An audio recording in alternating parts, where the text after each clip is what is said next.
जय हिंद दोस्तों। तो अब तक हमने फ्रेंच रेवोल्यूशन में अबॉलिशन ऑफ स्लेवरी तक देख लिया था। ओके, सो आज हम डिस्कस करने वाले हैं the revolution and everyday life. Guys, इसको समझने के लिए आपको पहले पिछले टॉपिक्स के वीडियोस देखने चाहिए।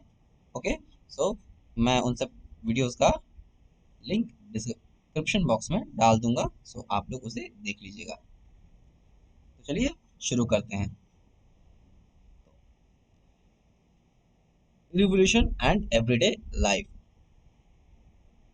जब 1789 में रिवॉल्यूशन हुआ फ्रांस में, तो वहां पर किस तरह से लाइफ कंटिन्यू रहा, क्या क्या इवेंट हुए, उसका लोगों पर क्या इफेक्ट पड़ा, साथ ही साथ उस समय कौन कौन से राइट्स मिले लोगों को, प्लस कौन कौन से लॉज को हटाया गया, जिसमें से एक बहुत ही इंपॉर्टेंट लॉ था जिसके बारे में हम यहाँ पर डिस्कस करेंगे, और एक बहुत ही इंपॉर्टेंट राइट लोगों को दिया गया।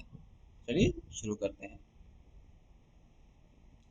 Changes after 1789 revolution.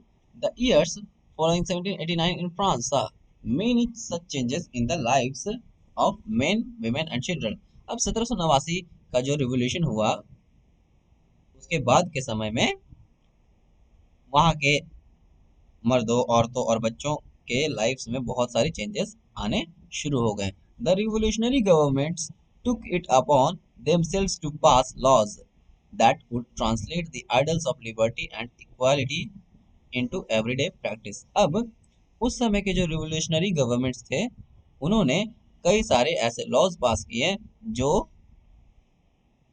लिबर्टी और इक्वालिटी के आइडियाज को एवरीडे लाइफ में दिन प्रतिदिन में उसको ढाल दिया जाए, लोगों के डेली लाइफ में उसे इंसर्ट कर दिया जाए, उसका हिस्सा बना दिया जाए। ओके, तो इस तरह से रिवोल्यूशनरी गवर्नमेंट ने काम किया। ठीक है, अब उसके बाद क्या हुआ कि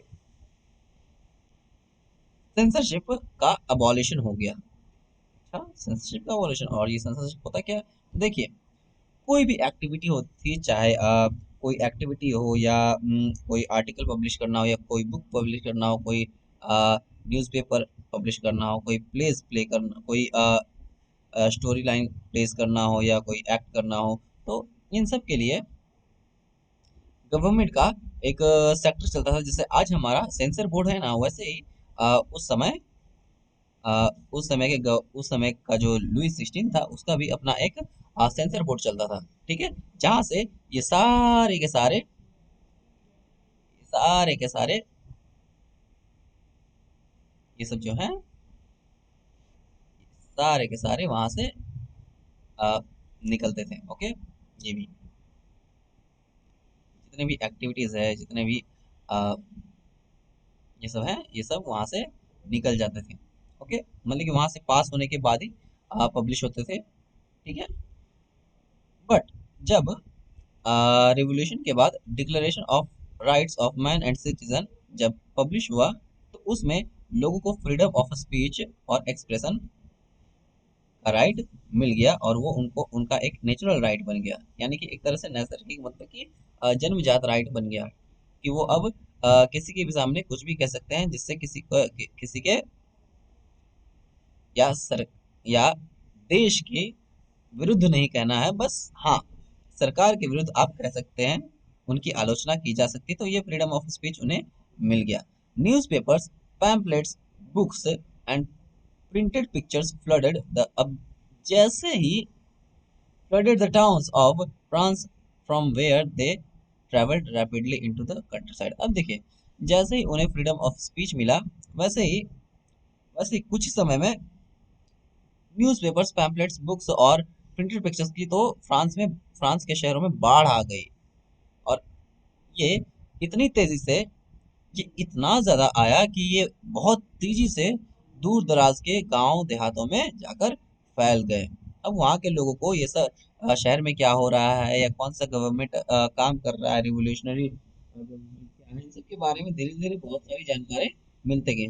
माफ कीजिएगा, बहुत तेजी से जानकारी मिलती गई ड्यू टू प्रेस। ओके, चलिए, अब they all described and discussed the events and changes taking place in France. अब जो ये भी जो ये आ,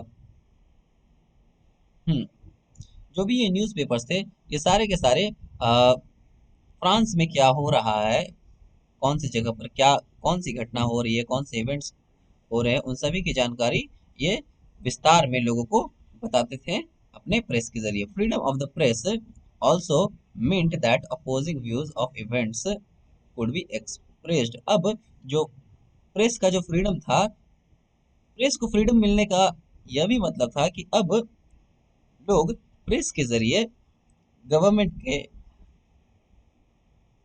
गवर्नमेंट के अपोज में अपने फीलिंग्स को एक्सप्रेस कर सकते हैं। ठीक है, साथ ही साथ वो गवर्नमेंट का विरोध भी कर सकते हैं। Each side sought to convince the others of its position through the medium of print। अब सभी लोगों ने दूसरे लोगों को उनके पोजीशन का एहसास, sorry I mistake, each side sought to convince the others of its position।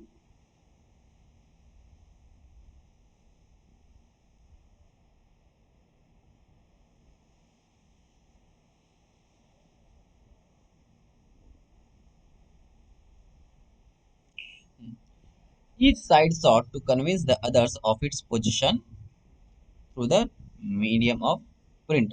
अब हर कोई हर कोई प्रिंट के माध्यम से अपना अपना व्यू रख सकता था।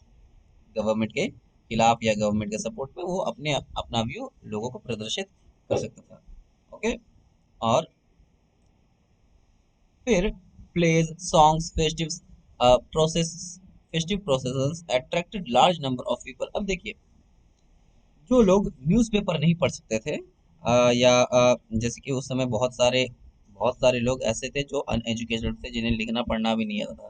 तो वहाँ पर बहुत ये जो प्रेस था, न्यूज़पेपर था, बुक्स था, ये सब सिर्फ मुट्ठी भर पढ़े लिखे लोगों के यानी कि शिक्षितों के ही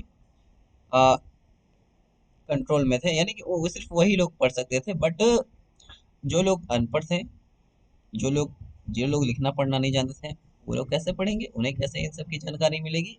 तो उनके लिए प्लेज था, सॉन्ग्स था, फेस्टिव प्रोसेशंस था, ये सब इवेंट्स उन सब के लिए ऑर्गेनाइज किए गए और उसने काफी सारे लोगों को अट्रैक्ट किया। This was one way they could grasp and identify with ideas such as liberty. और ये एक और तरीका था लिबर्टी और जस्टिस के आइडियाज को ग्रास्प करने के लिए, कंटेन करने के लिए, एब्जॉर्ब करने के लिए। That political philosophers wrote about at length in in texts which only a handful of educated people could read। जो अब प्लेज, सॉन्ग्स और फेस्टिव प्रोसेशंस के ने लोगों को बहुत ज्यादा प्रभावित किया, उन्हें आकर्षित किया। साथ ही साथ ये उनके लिए लिबर्टी और जस्टिस जैसे आइडियाज आइडियाज को ग्रैस्प करने का एक मीडियम भी था, एक माध्यम भी था। जो जिन लिबर्टी और जस्टिस के बारे में पॉलिटिकल फिलोसोफर्स ने बहुत बड़े बड़े लेंथ में टेक्स्ट के रूप में लिख दिया, जो कि सिर्फ पढ़े लिखे लोग ही, कुछ मुट्ठी भर पढ़े लिखे लोग ही उसे समझ सकते थे। ठीक है, तो इस तरह से अबॉलिशन ऑफ सेंसरशिप का बहुत ज़्यादा फायदा हुआ, लोगों को बहुत सारी जानकारियां मिलने लगी कि गवर्नमेंट किस तरह से काम कर रहा है। ओके, तो हम लोग आज यहाँ तक डिस्कस कर लिया। सो गाइस, अब हम लोग अगले क्लास में इस पूरे चैप्टर के कंक्लूजन के बारे में पढ़ेंगे। ओके, और अगर आपको ये वीडियो अच्छा लगा हो तो आप इसे लाइक शेयर ज़रूर करें और चैनल को सब्सक्राइब करना ना भूलें। तब तक have a good day. Thank you guys.